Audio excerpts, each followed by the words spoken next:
Ganon. Simula nung may channel na tumawag sa akin na Attorney Bayot. Ang dami nang tumatawag sa akin na Attorney Bayot. Tapos nalaman ko meron palang BTS Bayot. Sakto na kaya yung filter ko na ito. Pwede kaya ako mag-audition. Pero, sa totoo lang. Alright. Yan. Alam niyo mga kabatas natin, nakakatuwa talaga itong mga beauty pageants na ito. Katulad nitong na Miss World Philippines na nangyari kumakailan lang. Ang nanalo yung nadapa, yung nahulog. Di ba yun ang pre-practice nila pag sila ay nasa workshop? Yung maglakad ng maayos para pag nandoon sila sa stage hindi sila madadapa, no? Pero pag nadapa ka, ikaw pa yung mananalo. Isipin nyo na lang kunwari, no, parang sa quiz bee. Sa quiz bee.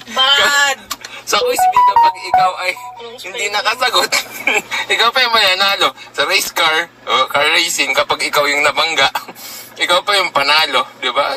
Wala. Anyway, alam mo, magagalit si attorney, magaling dito kasi sumali siya sa beauty pageant. Mga kabatas natin, may bagong trend ngayon. Ginagawa ng maraming vloggers to ngayon, no?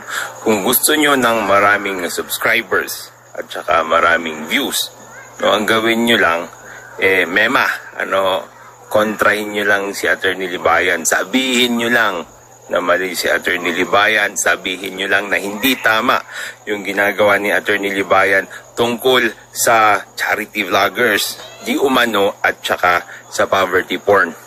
For sure, dadami yung pupunta sa inyo at sasabihin na oo, no? Instant na madaming viewers at saka subscribers. Pero ito yun madami nga kayong viewers, dumami nga ang iyong subscribers, wala namang sense. Paalam po pansaman. Bakit ganun? Simula nung may channel na tumawag sa akin na Attorney Bayot, ang dami nang tumatawag sa akin na Attorney Bayot. Tapos nalaman ko meron palang BTS Bayot. Sakto na kaya yung filter ko na ito. Pwede kaya ako mag-audition. Pero, sa totoo lang mga kabatas natin, na gusto kong sabihin ay kung tayo ay makikipagtalastasan o diskusyon sa social media, sana issue, hindi tao. Tigil na yung bayot-bayot na yan. Walang pansamantala. Alright, yan mga kabatas natin, alam nyo ba, yung batas natin parang ex mo. Walang pakialam sa feelings mo. Katulad nitong na Miss World Philippines na nangyari kumakailan lang. Ang nanalo yung nadapa, yung nahulog.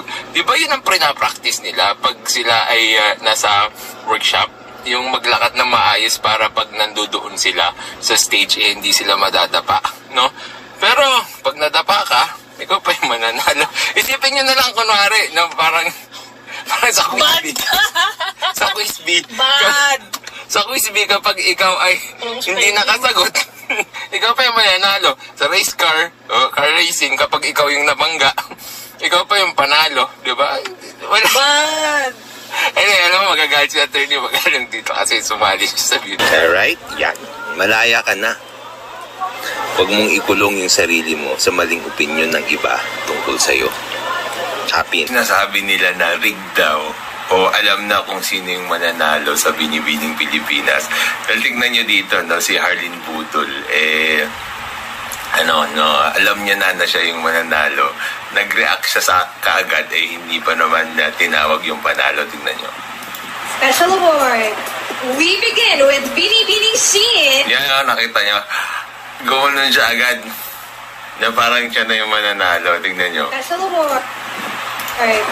We begin with Binibining Scene, who wins. Yun, Kaya sabi nga ako sa na daw ito, rig daw.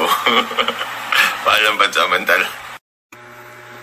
Bakit ganun? Simula nung may channel na tumawag sa akin na Attorney Bayot, ang dami nang tumatawag sa akin na Attorney Bayot. Tapos nalaman ko meron palang BTS Bayot. Sakto na kaya yung filter ko na ito. Pwede kaya ako mag-audition.